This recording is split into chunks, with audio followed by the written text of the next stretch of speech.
Hey, everybody. I want to share with you a book that I wrote 10 years ago, actually. Wrote and illustrated for my daughter when she began reading, called Me You Ubuntu. Phenom Publishing has gotten a hold of it and just made magic out of it. It's absolutely beautiful.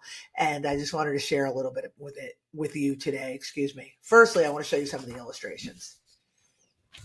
This is just a little snapshot. But what I really wanted to do is I wanted to read the story that inspired me to really embody the spirit of Ubuntu and live my life by this philosophy. So this is the story of Ubuntu. It's acting as an epilogue at the end of the book, and I share it with you today. Several years ago, when my children were babies, I stumbled across an article relating a story told by an anthropologist who studied a Zulu tribe in Africa. The anthropologist had been studying the habits and customs of this tribe, and when he finished his work, he had to wait for transportation that would take him to the airport to return home.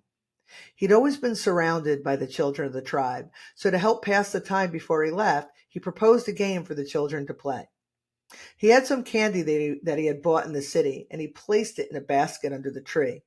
He then drew a line in the ground and explained to the children that when he said go, they should race over to the basket, and the first to arrive would win all the candies. When he said go, however, they all unexpectedly held each other's hands and ran towards a tree as a group, and once there, they simply shared the candy with each other and happily ate it together.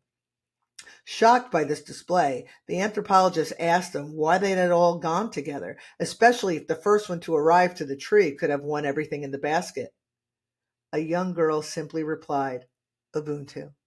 I am because we are.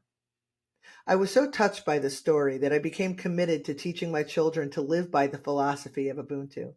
I was so inspired by it that I created this book to remind my children that I am only because we are. And there it is. Ubuntu.